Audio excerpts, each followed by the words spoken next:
네, 작년 미국 증시, 미국 투자자분들께는 참 완벽한 한 해였던 것 같습니다. 나스닥과 S&P 500 지수 연간 상승률이 30% 안팎으로 상승했는데요. 과연 2025년에도 그 상승 유지해줄 수 있을지 이분과 함께 이야기 나눠보도록 하겠습니다.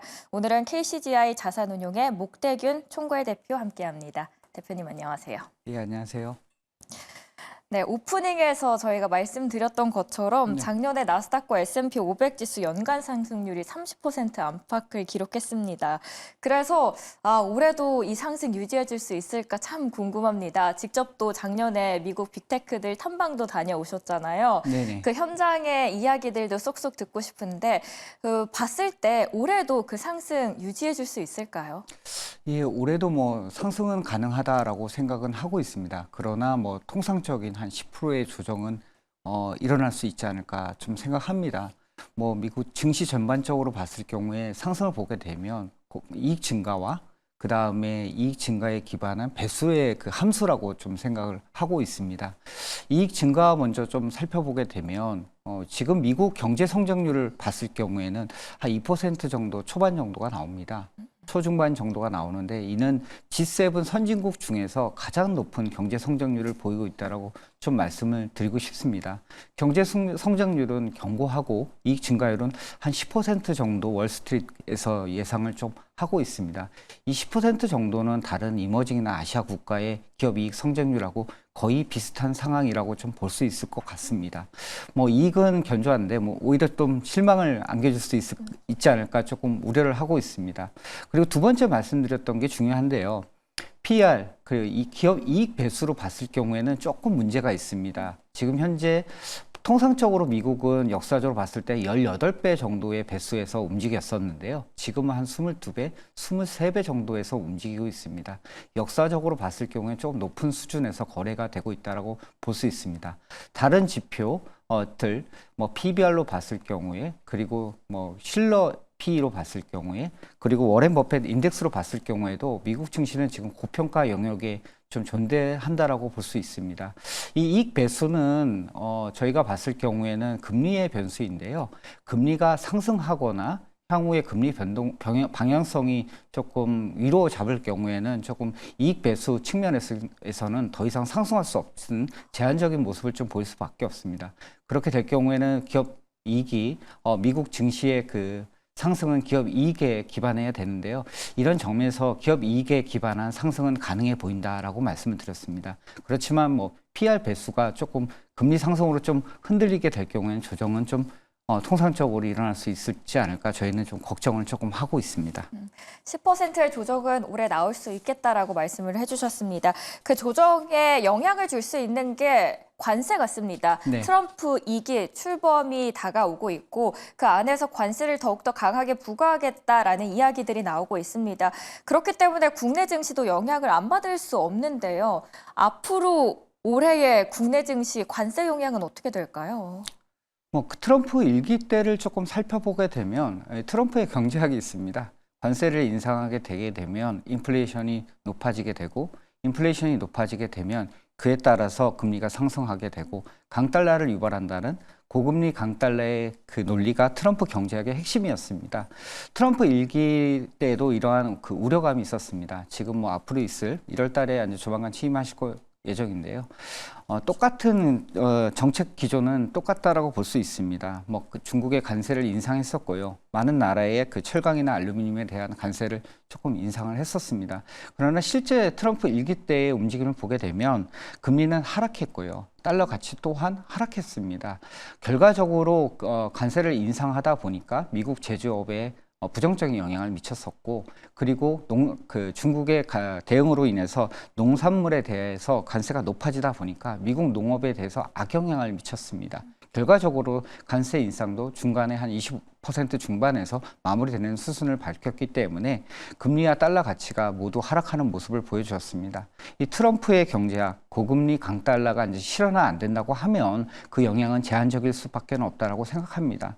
다만 좀 걱정되는 부분은 트럼프 일기 때 같은 경우에는 글로벌 금융위기 이후에 미국 경제가 상승하고 있었고요. 회복하는 국면이었었고, 그다음에 물가가 안정적이었던 있던 반면에 지금 우리가 맞이하고 있는 트럼프 2기 시대에는 아무래도 경제 성장이 한참 동안 진행됐었기 때문에 그 경제 성장의 후반기에 좀 있다라는 부분하고 물가가 지금 안정적일까에 대한 좀 의문점이 많이 있다라고 볼 수 있습니다. 트럼프 2기 때 지금 그리고 60%의 중국 관세 그리고 보편 관세 얘기를 하다 보니까 많은 국가들한테 부정적일 수밖에 없습니다. 특히 한국은 수출로 먹고 사는 나라이다 보니까 그 대미 수출에 상당히 많이 의존하게 되고요. 이로 인한 부정적인 영향은 존재할 수밖에 없다라고 생각을 하게 됩니다. 보편 관세 얘기를 트럼프 정부 2기에서 얘기를 많이 하고 있는데 이게 한국에 부과될 경우에는 경제 성장에는 부정적일 수밖에 없습니다. 저희 뭐 대외경제정책연구소에서 집계한 바에 따르면 한 0.67% 정도 GDP가 감소한다라고 예상을 하고 있습니다. 그렇게 될 경우에는 기업 이익에도 부정적일 수밖에 없고요. 현재 기업 이익을 갖다가 올해 대한민국 같은 경우에 우리나라 같은 경우에는 20% 정도 증가한다라고 예상을 하고 있는데요. 트럼프 2기 때 관세가 부과된다고 하면 결과적으로 기업 이익의 하향 조정 가능성이 높아질 수밖에 없고요. 이에 따라서 이익의 변동성은 좀 클 수밖에 없지 않을까라는 생각을 하고 있습니다. 지금 현재 트럼프 1기 정책과 2기는 정책적으로는 비슷할 수는 있지만 매크로적으로 봤을 때는 뭐 경제 성장 측면에서나 금리 측면에서 다를 수 있기 때문에 이 부분 염두하시면서 투자 전략 세우시는 게 좋을 것 같습니다.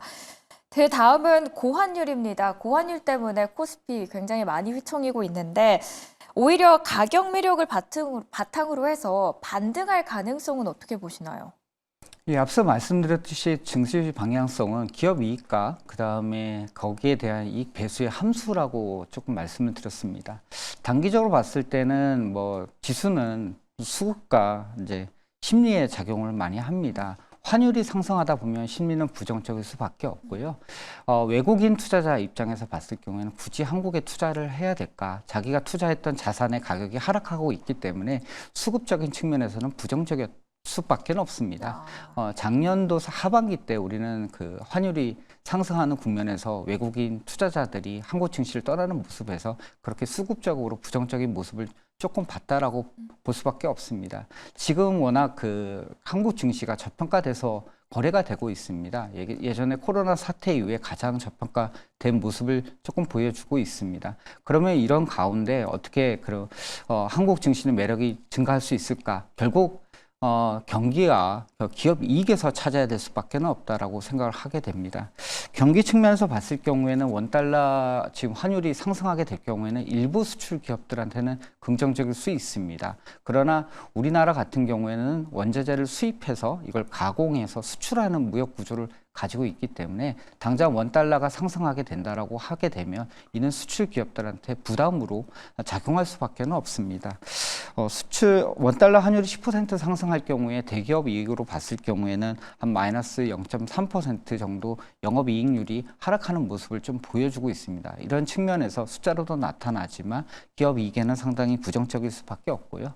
그 수출 물량 측면에서 봤을 경우에 지금 미국 쪽이 주요 수출국 중에 하나인데 뭐 우리나라 그 수출 시장의 한 20% 정도가 미국으로 지금 미국으로 갑니다. 그러다 보니까 수출 물량 측면에서도 조금 부정적인 영향이 존재할 수밖에 없다라고 생각하게 됩니다.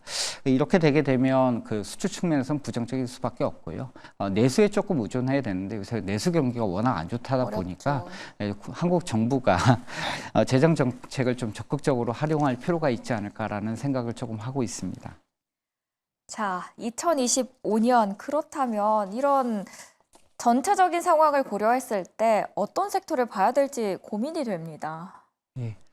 한국 입장에서 봤을 경우에는 네. 뭐 아무래도 지금 전 세계 주도주가 AI, AI요. 양자 컴퓨팅, 그 다음에 로봇입니다. 네. 아쉽게도 저희가 AI나 양자 컴퓨팅의 주도주가 많이 없어 보입니다.